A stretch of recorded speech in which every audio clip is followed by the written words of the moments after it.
the answers, I change the question. Rep screws rep. Yeah. Woo!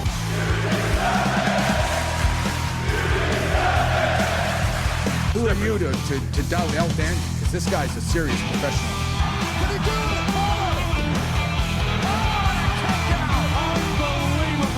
Too hot to handle and too cold to hold. And I am Macho King Savage.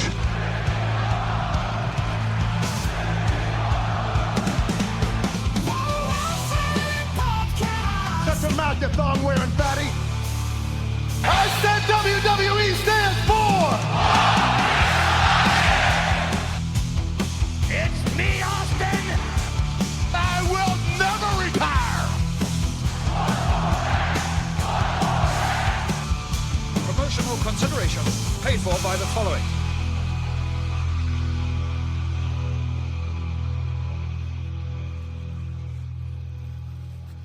Hey, yo, Pro Wrestling Podcast listeners, welcome to the show where we don't sing it, we bring it. Help us out and click subscribe to show your support. Are you sick and tired of dropping $60 to $100 for the latest and greatest wrestling video game? Stop immediately. Go to Wrestler Unstoppable, available exclusively through Facebook. Create a wrestler, sign contracts, get into storylines, headline PLEs, even build your own corporation from the ground up, all included in Wrestler Unstoppable, available now to all Facebook users, totally free. If you want to become a member of the Pro Wrestling Podcast family, you want your name in the shoutouts like my good buddy John down in Texas, then pop by our Patreon page at patreon.com/Pro Wrestling Podcast. Sign up today. Don't forget, we got loyalty rewards. If you are a $15 a month contributor, you can co-host a live show with myself. We will bounce ideas off each other, have a conversation, get into the day's news and rumors. If you are a $7.50 a month contributor, you get entered into a drawing to do the same, host a live show with myself. Hello, everybody. Welcome to this episode of the Pro Wrestling Podcast. If you've got questions, comments, something you want to talk about in a future episode, give us a shout out at the Pro Wrestling Sound Off line 267-642-1160, and we will get to those topics in a future episode. Tonight, a lot of things to get into. It's been a few days. We're going to cover some of our reactions to Raw, reactions to NXT, what's going on tonight with AEW, and all the rest of the little pieces and bits and blurbs and everything going on in the world of professional wrestling. Let's start with Raw because it's the oldest news. Loving a lot of what I saw on Raw. I love what's going on with Seth Rollins, with Braun Breaker, and now with Bronson Reed joining the Paul Heyman faction. We don't have a name for the faction yet. That would be helpful. I would love that. I seriously don't want to hear the Dangerous Alliance again. That's a 90s thing for you young folks listening to the show. That was something that they used back in like 92, 93 when Paul Heyman led a faction in WCW. It included Steve Austin back when he was Stunning Steve and Ravishing Rick Rude, Beautiful Bobby, Arn Anderson, Larry Zbyszko. It was a great faction, but we need something new. We need something fresh. I also don't like the comparisons to Evolution. I've seen people online reference them as Evolution 2.0. I'm not a fan. I'm just not a fan. Paul Heyman's not a wrestler. Ric Flair was. Ric Flair had an active in-ring contribution to Evolution, and Paul Heyman doesn't have it. Is he the brains? Yes. Is he the oldest veteran? Yes. Not the same thing as Ric Flair. Ric Flair could still go. He and Batista made a very formidable tag team when they were tag team champions. He was great in the corner of Triple H during his run. Don't like that comparison. That being said, love everything they're doing with them. I would not be surprised if they add other people to the faction at some point. Maybe one, maybe two. You get it to maybe 5, so you have enough people for War Games come that time of year, Survivor Series time of year.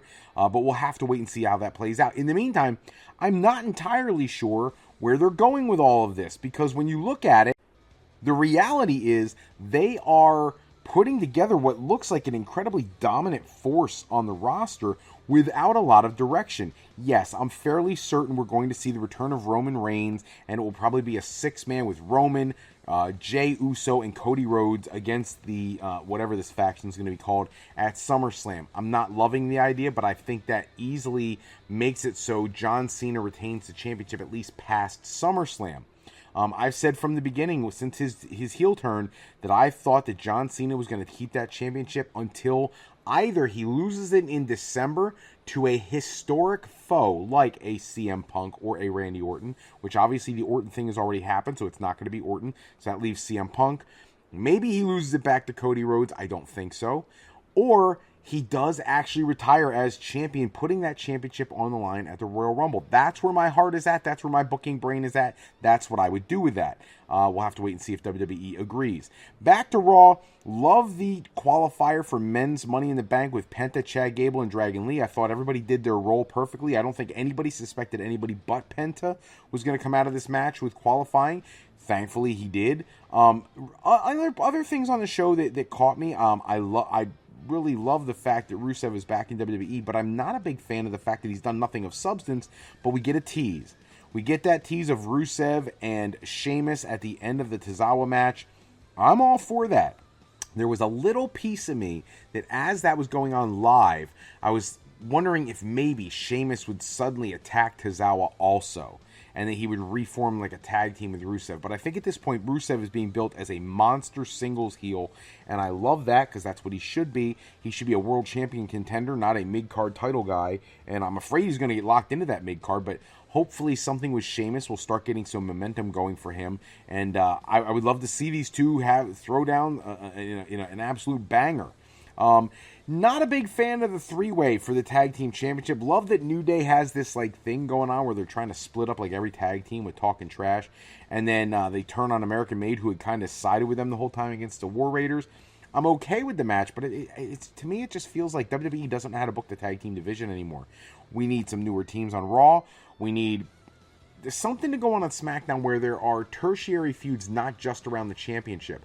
Tag teams that are feuding on both brands, that doesn't have to be for the belts. That is part of the problem.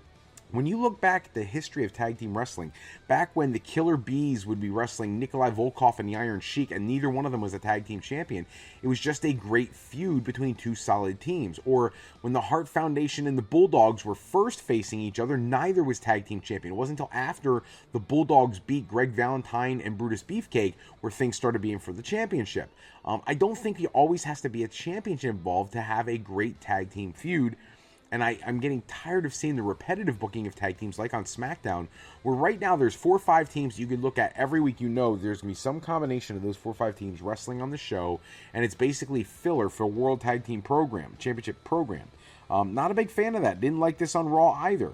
The interview with Jey Uso with Gunther coming out and interrupting. I really like Gunther. I really do. I don't think it's time to take the championship off of Jey yet. No matter what anybody thinks about Jey Uso as champion, you cannot deny 2 things. Merch sales and the crowd reaction when he comes out. It is off the chain, and you don't stop that rocket ship once you blast off. Let it run its course. It'll fizzle at some point, and that's when you take the title off him. I get it, you need Gunther into a major program, but Gunther has Goldberg coming up, and I'm sorry, I don't care what anybody says, that's going to be the match. Gunther Goldberg. Goldberg announced this week that his son Gage will be in his corner whenever he does have his final match, and the rumor floating around is that Gunther and Goldberg may take place at Saturday night's main event. I believe it's July 12th in Atlanta, Georgia, so he'd be in front of his hometown crowd. I would be okay with that. I don't think he has to have a pay-per-view match to be his last match. Just like Sting's last match was built up to be something amazing, and granted his was on a pay-per-view, but it's all about how you build the match and what you do. And Gunther being the ring general, no pun intended, but he legit is a ring general, is able to probably carry Goldberg to one of his better matches in the last 5 to 10 years, which I would love to see. I think it'd be a solid match, especially at Goldberg's age. We got to get this thing done, and Goldberg deserves a proper send-off. Let's be honest, he really does. For everything he's done for the world of pro wrestling, why not? So looking forward to seeing that happen. It's got to happen sooner than later. The return of Liv Morgan. I enjoyed the match with Kairi Sane. I did not really understand the backstage stuff prior to the match with Judgment Day. After the match, thought it was interesting that Liv gave attitude to Raquel for costing her the match, talking about her being the veteran and Roxanne not being. I thought there'd be more discord between her and Roxanne, but there's not yet. Emphasis on the yet. We're going to have to wait and see how this all plays out. I'm not sure why they built this. I think it's messed up that this is the first time in 5 years that Kairi Sane won a singles match. A little ridiculous. She did put that up on X just to share the fact that she was so thankful that she finally got a win. The match was solid, a little clunky, but still relatively solid. Love seeing Kairi Sane, like I said, getting a win. The Lyra Valkyria stuff, it was solid. I think it was some of her best mic work she's had in quite a long time. The Becky Lynch stuff sounds so choreographed to me lately. It hasn't sounded like the authentic The Man Becky Lynch that we got a few years ago. But let's be honest, what are you going to do? She's done everything there is to do. We need her in this Intercontinental Championship picture. And I have been listening to a variety of podcasts and shows, and I've heard people hypothesize that this is leading to one of two things. Becky Lynch winning the Intercontinental Championship at Money in the Bank to then be challenged by Bayley at SummerSlam, or that in some way, shape, or form, Bayley is actually aligned with Becky Lynch because they are the veterans and they are the ones who in some way, shape, or form are going to go heel and are holding down the new talent. Not sure how that's going to play out. Closing out the night, the tag team match, well, the qualifier match, Seth Rollins, Sami Zayn, Finn Balor. I actually enjoyed the match. I thought it was solid. I didn't like the ending of the match.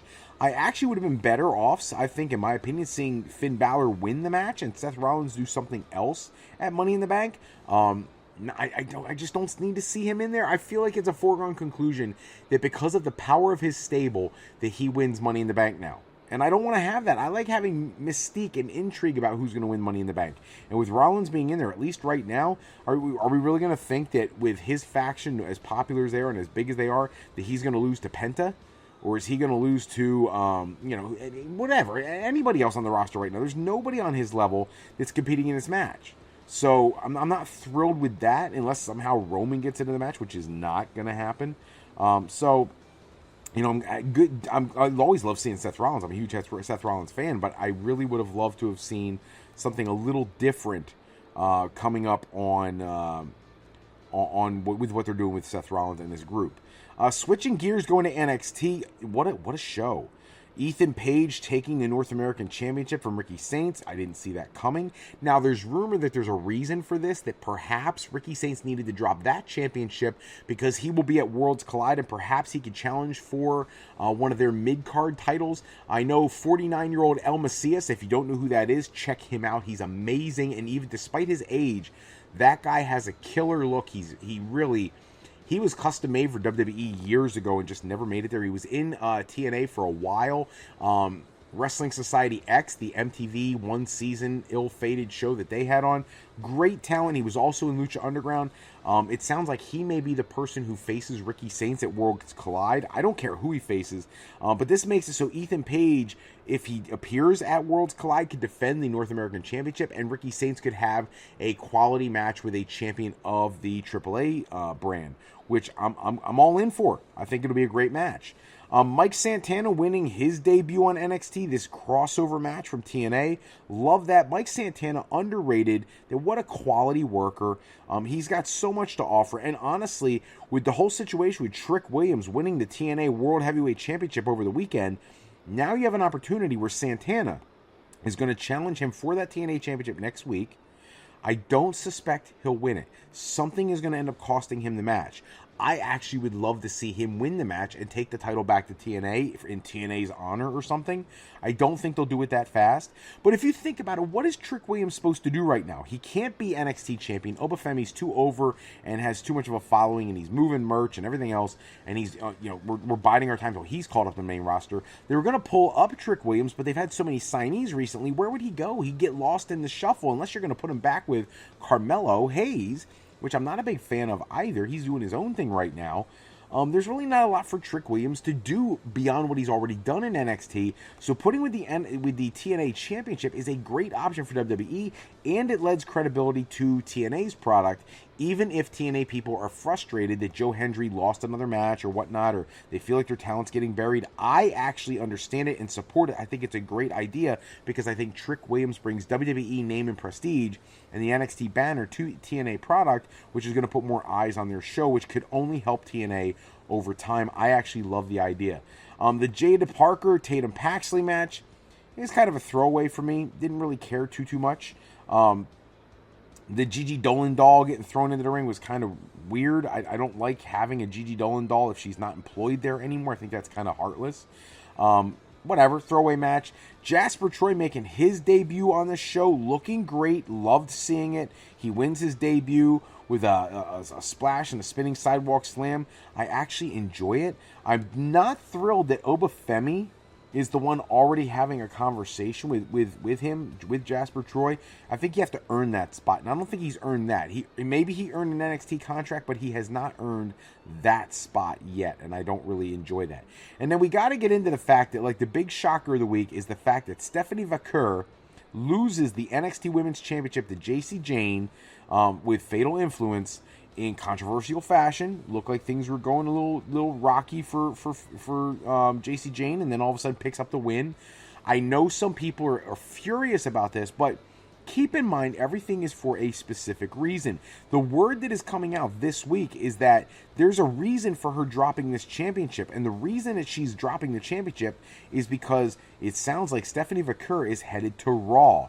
Jordan Grace is expected to go to SmackDown, and I hate both of these. Don't get me wrong. They're both quality. They belong on the main roster. Seeing a Vaquer versus Rhea Ripley match is something wrestling junkies dream of. Seeing Jordan Grace in the ring with somebody like Jade Cargill, Bianca Belair, that's dream match quality. But your roster is so stacked on the main roster right now. NXT legitimately is not just a third brand. They are a legit third brand. They have quality matches, quality stars. There's no reason to treat them like developmental anymore. Developmental nothing. The Performance Center is developmental. Evolve is developmental. LFG is developmental. NXT is quality, sometimes the best wrestling of the week. Why do we have to bring them to the main roster and muddle the entire women's division? Unless you're going to start taking some of the people who've already been there for a while, a hot minute, and start putting them into tag teams to bolster the women's tag team division, which is severely lacking, if you ask me. I don't love it. It does present some new pairings in the women's division if those two do indeed move to Raw and SmackDown respectively, but I don't love the idea unless you're going to be using that as a way to bolster tag team division using current stars and elevate these ones. And when I say elevate them, I mean main event level status, because anything less than that really does not make a whole lot of sense. It just doesn't. So we'll have to wait and see how things play out. Again, everything they do, everything they touch turns to gold, so hopefully that happens for both of them. But WWE does not always have the best track record when they bring people up to the main roster. Speaking of main roster talent, not on the card at the moment, Asuka. She has been gone since May 24. She had a serious injury. They knew for a fact she was going to be out for an extended period of time. People speculated coming back at Mania 41. While Fightful Select is reporting that she is still not medically cleared to return, you would think the way they were doing the Kairi Sane and Liv Morgan match that maybe she'd be coming up to team with Kairi to challenge for the Women's Tag Team Championship, which makes a lot of sense. It's what she had right before she left. The word is that is the plan when she does get back, but she is not ready to be back yet. And it sounds like WWE knew from the beginning she was not going to be back for Mania. So now it's just a matter of time. Now, she's still training. She's able to run. She's doing things to get prepared, but is not ready to make her return. It would be great to see her come back probably July or August is the word, maybe SummerSlam. Last time we saw her in the ring, it was when she and Kairi Sane lost the Women's Tag Team Championship to Bianca Belair and Jade Cargill, who feel like they held the belts for forever. It doesn't seem like it's been as long as it has, but it'd be nice to get Asuka back. She always brings so much and personality and everything to the show. Can't wait to see her. WWE, last WWE tidbit of the night, Worlds Collide 1. I gotta tell you how much I can't stand the fact that they ruin the television taping for this week by telling us in the graphic for Worlds Collide that Vikingo is going to be defending the AAA Mega Championship against Chad Gable, because he's not the champion. Alberto El Patron is. So it makes it very clear that one of two things is happening. Either they're stripping Patron and putting the belt on Vikingo before they get there, which would be horrible, or at the television tapings coming up this week, they already have planned for him to lose, Del Rio to lose the championship to Vikingo, which tells you who's booking the shows now, even though WWE hasn't officially taken over the AAA yet. Clearly, AAA people are doing what WWE wants them to do, because they're planning to feature the heck out of Vikingo at Worlds Collide and going forward. What the problem with this is it really sends a message to the rest of the AAA locker room. that WWE is indeed in charge of a lot of this. There's rumors out there this week that they're talking about potentially changing some of the championships that they have in AAA. The Reina de Reyes championship, the women's championship essentially. Their current champion has held the championship for 600 days or plus, and has only had one title defense that whole time. Maybe they're going to revamp that. Word is Stephanie Vaquer could be a part of that. Not sure. We'll have to wait and see. But there's so much going on in that AAA, TNA, NXT thing. And WWE, apparently with Chad Gable going, main roster talent as well. So we'll have to wait and see how things play out. But not thrilled for TNA talent who are not signing WWE extensions. And it really makes you wonder what's going on with Patron. Is this a one-off this weekend? They're going to record the match where he loses the belt, dumping the storyline that he's been running with Vikingo for months so they can get him out of there so WWE can make the purchase and not have a guy on the roster who has a very checkered history with all of his domestic violence accusations and assault charges and everything else. So, have to wait and see. I was going to save this for the end. Because we're on the WWE theme, and I said I wanted to wrap up the WWE conversation, got to throw this out there. Sad news this week in the world of pro wrestling. Many people have heard Rick Derringer, who was a musician back in the 60s and 70s, a band called the McCoys. They had a couple songs, Hang On Sloopy, which reached #1 on the Billboard Hot 100. When the McCoys broke up, he made a solo album in 1970 that had another top 20 hit called Rock and Roll Hoochie Coo, which old school wrestling fans, the first wrestling music album, might remember that Mean Gene Okerlund did a cover of that song with Rick Derringer doing it with him.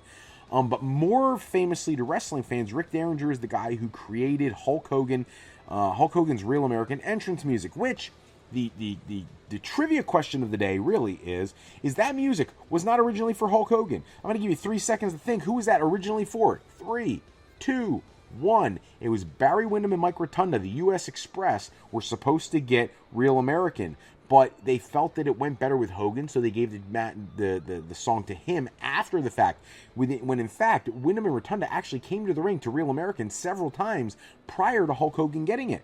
But Rick Derringer, the guy who is the voice in that song, passed away this week at the age of 77. Rest in peace. Wishes for peace of mind and everything out to his family and friends. It is definitely a tragic situation. We got a little bit of AEW to talk about tonight. One, Jim Ross, we know he had the cancer diagnosis. He has colon cancer. He is scheduled to have his surgery went down just yesterday. People were asking about what was going to go on with his future in AEW, and he made comments saying that he believes he could still maintain the schedule that they had for him. He has no doubts about that. He doesn't know if AEW has any doubts about that, but he has no doubts about that. So he is actually feeling like he will be back in time for All In, the biggest show of the year. He doesn't know if Tony Khan's going to want that to happen, but it sounds like he believes he can do that. And also, he does not have any plans to retire anytime soon. He loves what he's doing. He thinks he can keep doing it. More power to him. Give him something to do. One of the greatest voices in the history of wrestling. Definitely the Mount Rushmore of announcers and commentators. So, get well wishes to Jim Ross. Got to touch on this. Eric Bischoff reacted to AEW star Darby Allin climbing the summit of Mount Everest. It was big news last week. He made it to the top on 83 weeks. Eric Bischoff congratulated him on the accomplishment. Emphasized many times how it was a great story. He has said, quote, "It's an amazing physical and mental accomplishment. He'll take the success and everything it took to get to that success. He'll be able to take that discipline, that experience, and passion with him in anything else that he does." Later on, he said, "You've got to train for that in such an intense way. I told my daughter, I don't know if I would take that one on." Bischoff said he was talking about pitching a television show tracking that kind of training. Just because the odds of success are so slim. But he did it, and he said, quote, "Man, hats off to him." So nice to see Eric Bischoff giving AEW star Darby Allin some kudos. I think, as many do, that this is going to be the thing that is going to set Darby Allin up to be the one to dethrone Jon Moxley for the AEW World Championship. How could you not take advantage of the publicity of one of your stars reaching the summit of Mount Everest, one of the most challenging endeavors that men try to embark on? Great news for him. Congratulations to him. Nothing but well wishes going forward. And speaking of AEW creative, Conan was sharing that he had heard on his Keeping It 100 podcast that Tony Khan has taken on a lot of assistance from other wrestlers. Says, quote, they've definitely changed. I've heard from very credible sources that Tony's getting help from some wrestlers. Thank God he is, because he needed it, because one of the things on the show that we don't see anymore is when they were trying to stick 10 pounds of bleep in a 5-pound bag. Remember, they had like 30 segments, and they don't do that anymore. So he's liking the pacing of the AEW shows, which many people are much more happy with the way AEW shows have been coming across lately, and hopefully they keep that up. AEW's ratings have been going up. Their fan reaction has been going up. People are much happier with what they've heard. So it will be an interesting few months to see how this all shakes out. Do they keep the momentum going? It seems like everything ebbs and flows. AEW was down, WWE was up. Now WWE seems to have dipped a little bit post-Mania.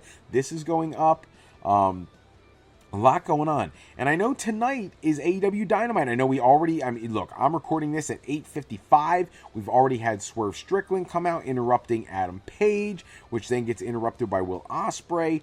I am not watching it live. I'll catch up with it later and try to see what I can see. But I do know that tonight they have a match that is apparently underway right now with a 6-man tag team match with Marina Shafir, Jon Moxley, and Gabe Kidd taking on Willow Nightingale, Mark Briscoe, and Speedball Mike Bailey in a mixed trios match. Still seems weird to me to see all these mixed trios and mixed matches at all.